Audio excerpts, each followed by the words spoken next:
Well, as you know, I've been an early adapter to this project. I totally into it. I think the intent and the potential of the project is unlimited. I don't think we know the actual potential of the project yet. I think the intent, the concept is phenomenal, and as I've told you before, I think it's wonderful. You should be very proud of it.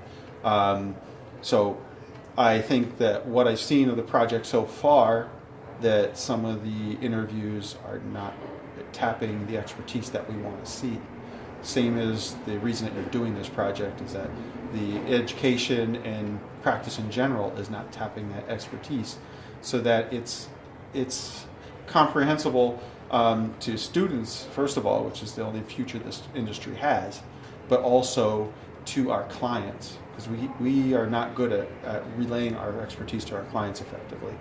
And this will help in both of those regards, to help get students to understand, first of all, what they're getting into. Because after 4 years of college, in my senior seminar, we had a small class, or 42 of us, but out of that, there were 4 people that said in our senior seminar, a couple within a month of graduation, said, "I hope I never do another day of engineering again."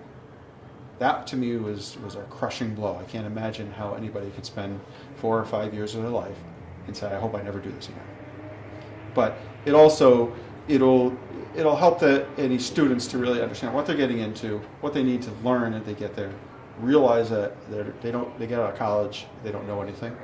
You know, my Dean Faisal, when I was graduating, who sat in the senior seminar, great course. I mean, I really regret that they put it last, because we learned so many important things, but we wouldn't have learned them if we weren't done in the sequence. But the thing he told us that really still sinks in my head, and I think about every day, he says, we've taught you the last 4 years, we've taught you time management, you can do all your engineering studies, but you'll be lucky to use 5% of this when you get out into practice.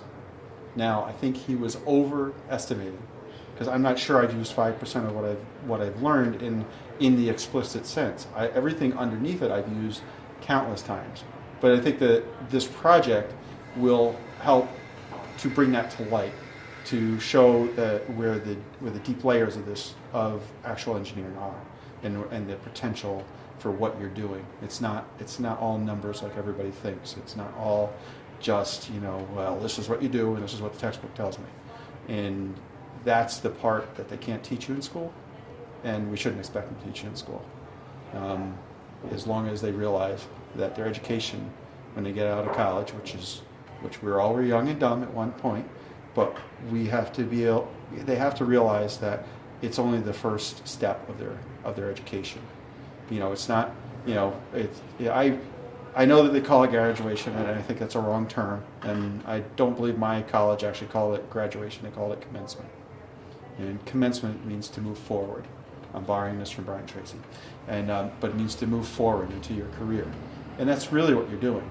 Because I actually didn't go to my ceremony, my main. I went to my sub college commencement, presentation, but I actually didn't go to my university graduation, because I've never reached the end of my education. I don't think I will. Well, I will one day, and that'll be the day I die. Until then, I will not reach the end of my education. And that's what keeps me driving as an engineer. But I think that's what we need, young engineers coming into the profession, and as well as encouraging people to get into the profession to understand.